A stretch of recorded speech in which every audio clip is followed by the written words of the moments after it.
Bien, estimados alumnos, continuamos con la segunda parte de pares craneales.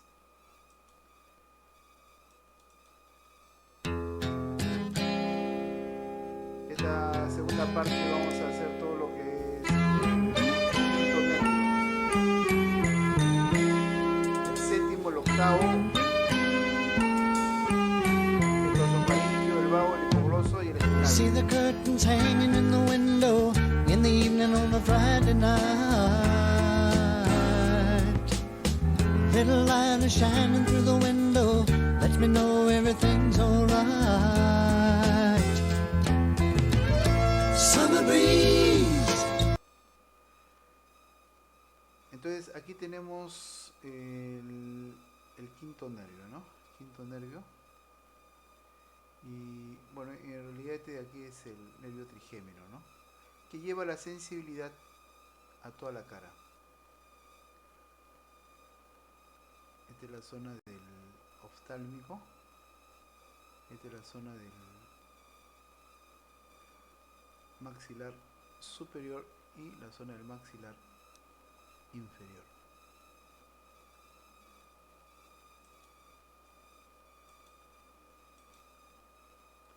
No, maxilar superior, perdón, el oftálmico, maxilar superior y maxilar inferior. La sensibilidad del quinto nervio. Como ustedes recuerdan, el quinto nervio tiene un núcleo sensitivo muy gigante, ¿no? Que lleva desde el mesencéfalo, protuberancia y bulbo. Es un nervio sensitivo, pero no solamente sensitivo, sino también tiene una parte motora, ¿no? La sensibilidad, o sea, adquiere la sensibilidad de la parte superior de la cara, la media y la inferior, ¿no? Ese es el nervio, el quinto nervio. Tiene pues unas zonas en las cuales tiene una parte motora.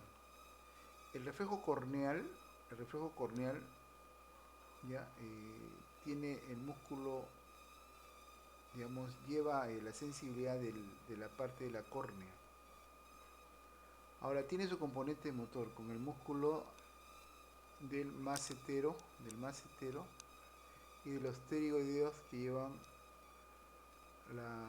el movimiento de la mandíbula a la parte lateral. Entonces la sensibilidad llega igualmente a los núcleos del tálamo y del tálamo a la corteza sensitiva primaria.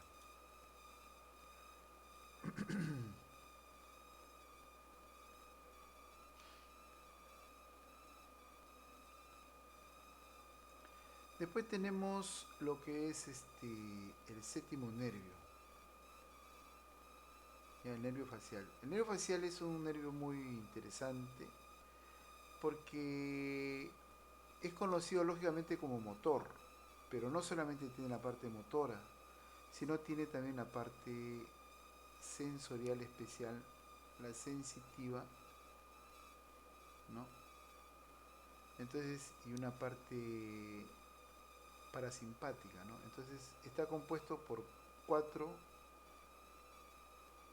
miembros, ¿no? O sea, la parte motora, que es la más conocida, la parte sensorial especial, ¿no? Sensitiva especial, que lleva la sensibilidad de la lengua a los dos torces anteriores, ¿ya? La parte sensitiva pura, que es la zona de Reis-Anham, que es el conducto aditivo externo, y lleva para el ángulo lagrimal superior, ¿no? Entonces tenemos 4 núcleos para ello. Entonces, ¿cómo hacemos para examinar al nervio facial? Buscamos la simetría de la cara, ¿no? Si está asimétrica, evaluamos las arrugas de la frente, ¿no? Las arrugas de la frente, la sonrisa, ¿no? La sonrisa. Recuerden que el nervio séptimo tiene su núcleo, ¿ya? Pero también tiene el núcleo sensitivo, ¿no? El núcleo sensitivo especial de la lengua, ¿ya? El núcleo sensitivo especial de la lengua, ¿no? Que es el tracto del fascículo nominado, ¿no? Perdón, el tracto, ese fascículo solitario, ¿no? Que comparte con el hipogloso,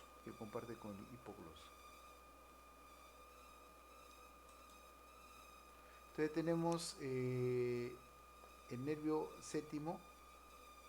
Se tiene que comparar la simetría de ambas caras. Acá tenemos mejor un esquema, ¿no? Un esquema. Acá tenemos el núcleo del fascículo solitario. Este en verde es el núcleo del fascículo solitario. ¿Ven? Acá está. Este es el soma. Viene acá. Este es la neurona sensorial, ¿no? O sensitiva. Que llega acá a la lengua, ¿no? El sabor que uno tiene en los 2/3 anteriores de la lengua va por este nervio, que es el nervio, ¿no? Lingual. Va por la cuerda del tímpano, ¿no? Llega a este ganglio, que es el ganglio geniculado, y de ahí va a este núcleo, que es el núcleo del fascículo solitario. O sea, el núcleo del fascículo solitario es parte de este nervio que lleva la sensibilidad especial a la lengua, no especial a la lengua, que justamente también le llaman el séptimo bis o nervio 13, ¿no? Algunos consideran que es un nervio aparte, ¿no? Un par craneal aparte, le llaman inclusive hasta le dicen nervio 13, ¿no? Esta es la cuerda del tímpano, pero miren, aparte de eso tiene el núcleo motor, ¿no? Este núcleo motor es el que lleva la inervación al músculo de la cara, es el que le da la vuelta, ¿no? Produciendo la eminencia de Teres al sexto nervio, ¿no? Lo envuelve, ¿no? Y produce la inervación de toda la cara, ¿no? De toda la cara.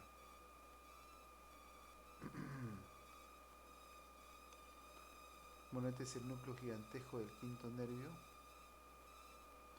Pero aquí tenemos este núcleo, que es el núcleo salivar superior, que pertenece al séptimo nervio, que viene acá, llega a este ganglio esfenopalatino y de aquí produce la inervación de la glándula lacrimal. Entonces, como pueden ver, existe una relación de la glándula lacrimal superior con la parte del gusto, ¿no? Porque comparten, si se quiere, o sea, al mismo nervio. Eso explica, ¿no? A veces por qué existen, ¿no? La famosa lágrima de cocodrilo, ¿no? Que está comiendo y produce unas lágrimas, ¿no? Unas lágrimas, ¿no? Entonces tenemos el núcleo del fascículo solitario, que lleva la sensibilidad, el núcleo motor, la inervación a todos los músculos, el núcleo de la glándula lagrimal superior, ¿no? Y también acá tenemos, este es el núcleo motor, este es el núcleo lagrimal superior,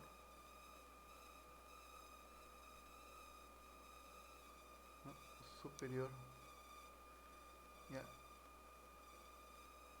Este es el núcleo salivar superior. Pero miren cómo acá se bifurca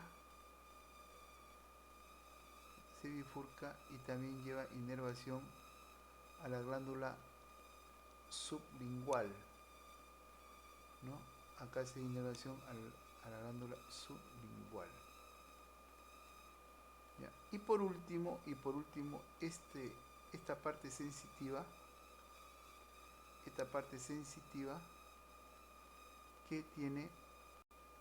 que va a la zona de Reis-Anham, que es la zona del conducto auditivo externo. Entonces este es un nervio bien interesante porque cuando se paraliza puede paralizar en diferentes partes, ¿no? En la parte de la salida exclusivamente motora, ¿no? En la parte antes de ganglio o después de ganglio, ¿no? Entonces nos va a dar diferentes tipos de sintomatologías. Ojo, cuidado, pestaña y ceja, porque esta es una de las preguntas más tomadas, ¿no? Respecto a los pares craneales. Entonces vemos la simetría del rostro, ¿no? La simetría del rostro. Y le pedimos que el paciente cierre los ojos. Entonces, como pueden ver, acá cierra y acá queda la zona blanquecina. Ese es el famoso signo de Bell.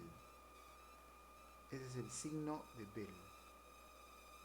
Y vean la desviación de la comisura labial hacia un lado, ¿no? Y después uno le pide que arrugue la frente. Si logra arrugar la frente, significa que la parálisis facial es total. Que la parálisis facial es, digamos, total. Si solamente arruga la mitad, o sea, la frente, digamos, arruga la frente y no logra, o sea, mover la mitad, entonces es una parálisis facial hacia abajo. Se llama parálisis facial central, que está digamos, en el nervio supranuclear. Es una parálisis supranuclear. Entonces aquí tenemos la rama del facial nuevamente, ¿no? Acá tenemos el nervio que sale de los diferentes núcleos que hemos visto, entra por el conducto auditivo interno, entra al peñasco, y aquí tenemos el ganglio geniculado.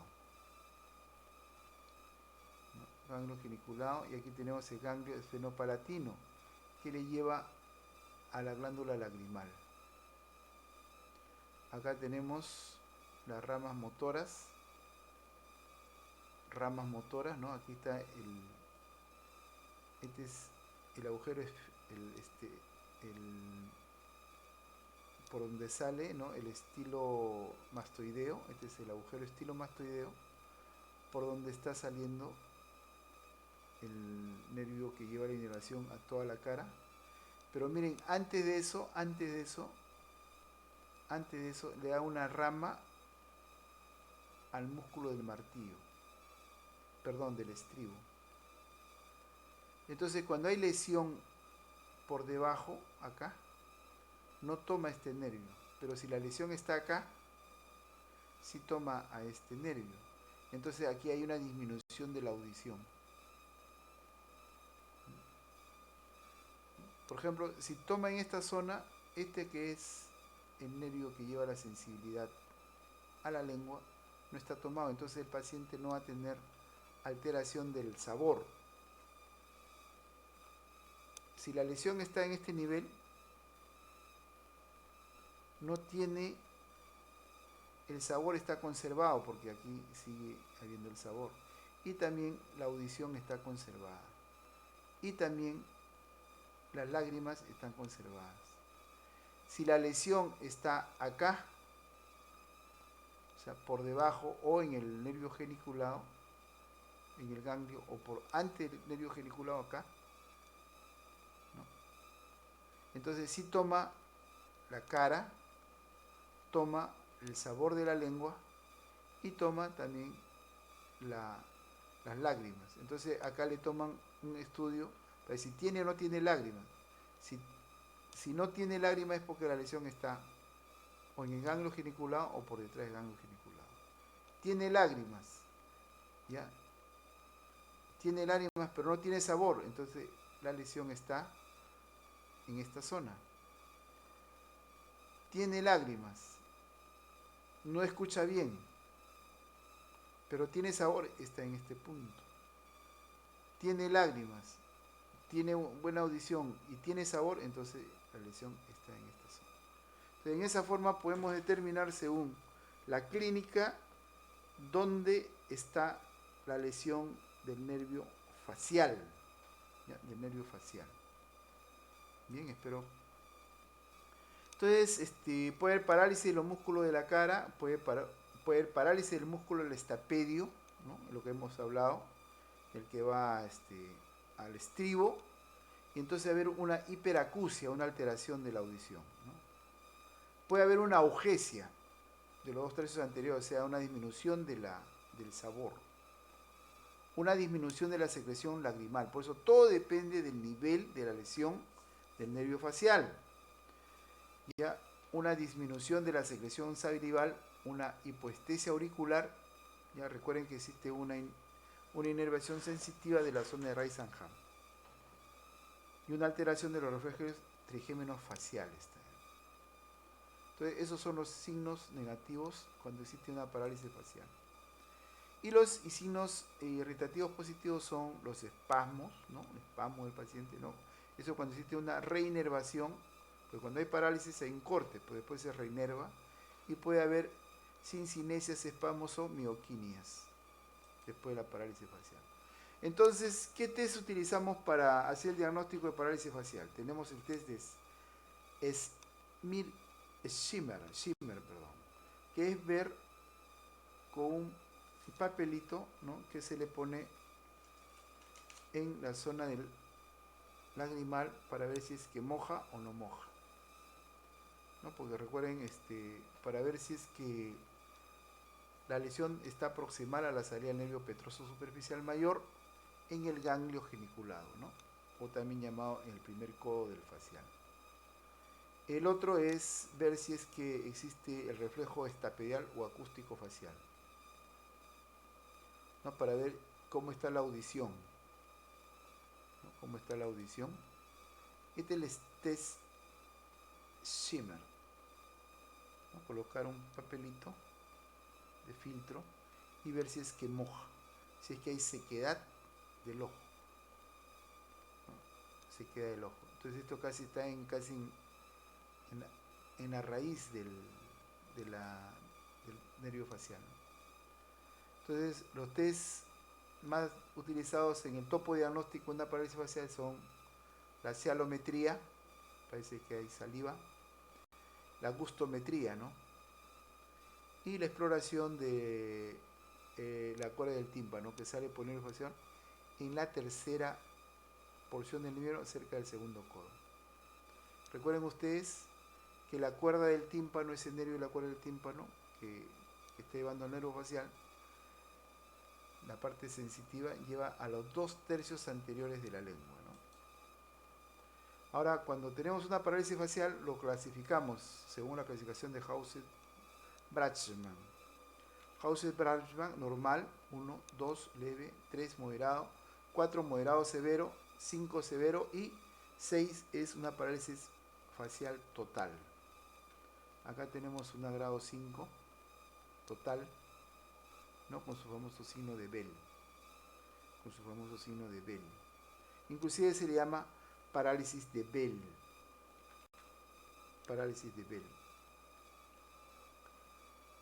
¿No? Esos son los diferentes niveles en los cuales, digamos, con la clasificación, ¿no?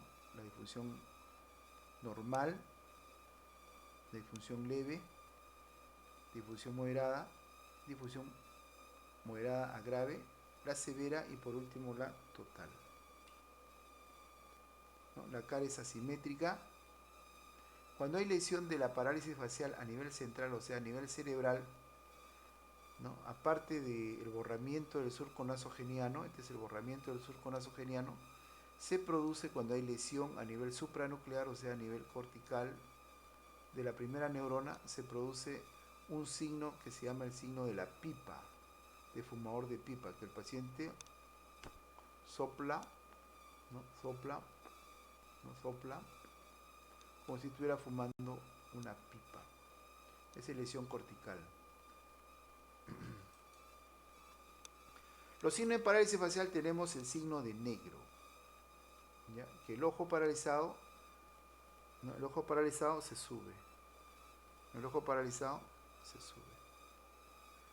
El signo de Gelstan es la alteración del reflejo corneal, o sea, le hace el reflejo corneal y está disminuido. El signo de Rabilot es de que cierra el ojo, ¿ya? Y no lo puede cerrar totalmente, ¿ya? El signo de Huélfago es de que normalmente uno, la nariz, hacia el momento de respirar, se dilata. En este caso, el ala de la nariz del lado lesionado no se, digamos, abre, ¿no? Es el signo del Huélfago, signo del Huélfago. Después el signo ebucinador le dice sople en un lado del lado que está lesionado, se le va a escapar, se va a escapar, ¿no? El aire, ¿no? Es el signo ebucinador. El signo de Souqués es que al momento de que cierra el ojo, en el lado lesionado, como no cierra totalmente, se pueden ver las pestañas, el signo de Souqués. ¿Ya? Y el signo de Fromet, ¿no? Le dice, mire hacia arriba y cierra los ojos y entonces ustedes logran ver la esclerótica, signo de Fromet, ¿no? Entonces el signo de Bell es de que al cerrar los ojos, ¿ya? El globo ocular se desvía hacia arriba. Y el Fromet es que pueden ver, o sea, la parte de la esclerótica. ¿Ya? Este es el signo de Rabilot, ¿ya? Que no puede ocluir el ojo aisladamente sin hacer lo mismo en el lado opuesto, ¿no? Entonces, la parálisis facial periférica, ¿no? Entonces tenemos, si está por debajo del ¿cómo se llama? Del agujero estilomastoideo, es solamente una parálisis facial motora pura. No hay alteración de la lengua, o sea, el sabor de la lengua, no hay alteración de la audición, tampoco hay alteración de lagrimeo. Pero si la lesión está por encima de la unión al cuerda del tímpano, entonces hay una no sensación de la lengua. Aparte de la parálisis facial, se agrega una ageusia, ¿no? Una ageusia de los 2 tercios anteriores de la lengua. Ahora, si la lesión está por encima del nervio del músculo del estribo, entonces existe, aparte de la parálisis facial, aparte del problema de la sensación de la lengua, existe una hipoacusia. El paciente te dice, doctor, aparte, ¿no? Que es evidente la parálisis facial, no siento los sabores y aparte no escucho bien. Entonces ahí está por encima del nervio del músculo del estribo. Pero si aparte de eso el paciente tiene la parálisis facial, no tiene sabor, existe hipoacusia y hay ausencia de lagrimeo, entonces está la lesión por encima del ganglio geniculado, ¿no? Pero si tú ves que aparte de tener la parálisis facial existe un componente del sexto nervio que significa una ptosis más midriasis, es porque hay lesión asociada ya en el tronco cerebral, ¿no? Está tomando una parte del tronco, ¿no? Es núcleos, el núcleo del facial y el núcleo del sexto nervio, si es que hay un compromiso del sexto asociado. Bien.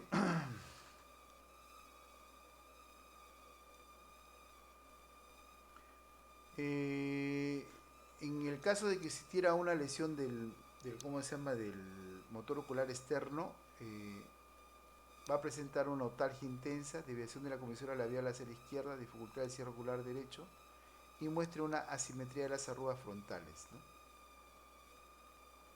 ¿no? Y aparte, vesículas en el conducto auditivo externo. Esta es la famosa enfermedad de Reis-Zangham, o sea, es un herpes zóster a nivel del conducto auditivo externo, de que es inervado por la rama del facial, ¿no? Es un paciente que tiene otalgia intensa y desviación de la comisura labial hacia la izquierda ¿no? Y dificultad para el cierre ocular derecho.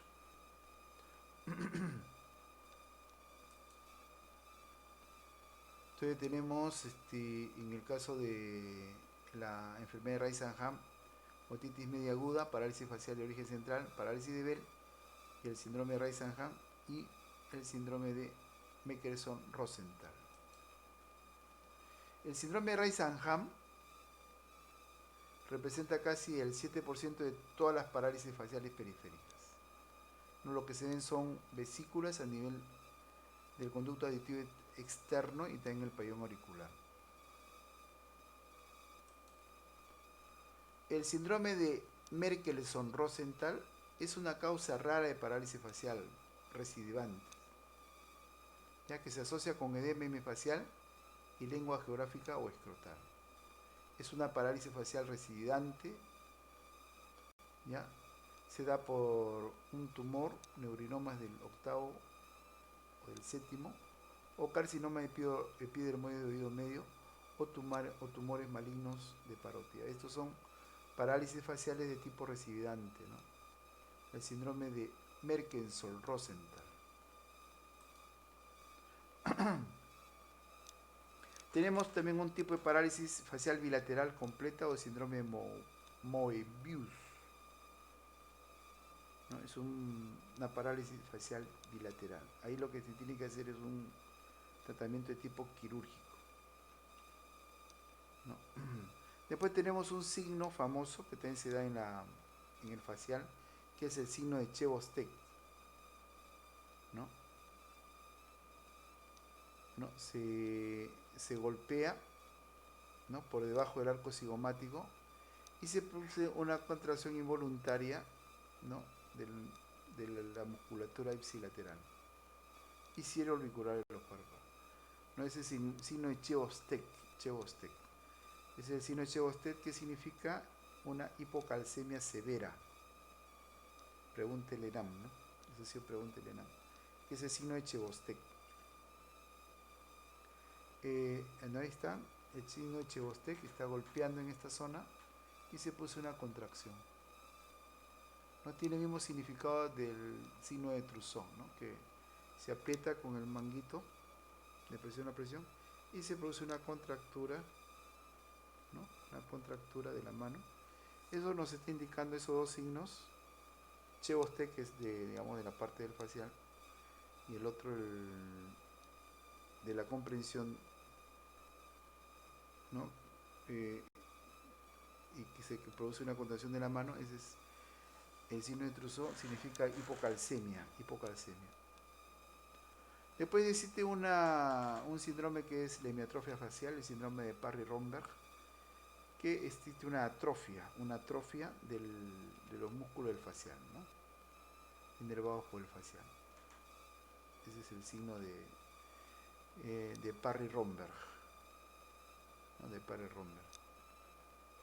Da la apariencia que fuera una parálisis facial, ¿no? Pero es una atrofia, una enfermedad congénita. Es la hemiatrofia facial, ¿no? Está acompañada de convulsiones, migraña, neuralgia del trigémino y dilatación ventricular, ¿no? Bien, hemos agotado el tema del séptimo nervio, entramos al octavo, el vestíbulo coclear. El vestíbulo coclear, ¿no? El vestíbulo coclear, como ustedes ya bien recuerdan, está formado por el octavo nervios, ¿no? La parte del equilibrio y la audición, ¿no? Equilibrio y la audición. Tiene núcleos de las dos zonas, ¿no? De tanto del octavo, del vestibular, y del coclear a nivel del tronco cerebral, ¿no? Entonces, se valora en el vestíbulo coclear, la capacidad para captar, ¿no? Rápidamente, cuando queremos hacer un análisis, dice, ¿no? Escucha, ¿no? O le haces la voz susurrada, ¿no? Te acercas a su oído y, ¿cómo te llamas? ¿Cuál es tu nombre? ¿No? Esa es a la voz susurrada. Y de esa forma rápidamente estás evaluando si tiene hipoacusia o tiene ausencia de la audición, ¿no? Las pruebas que se hacen son las famosas pruebas de Rine y de Weber, ¿no? De Rine y de Weber.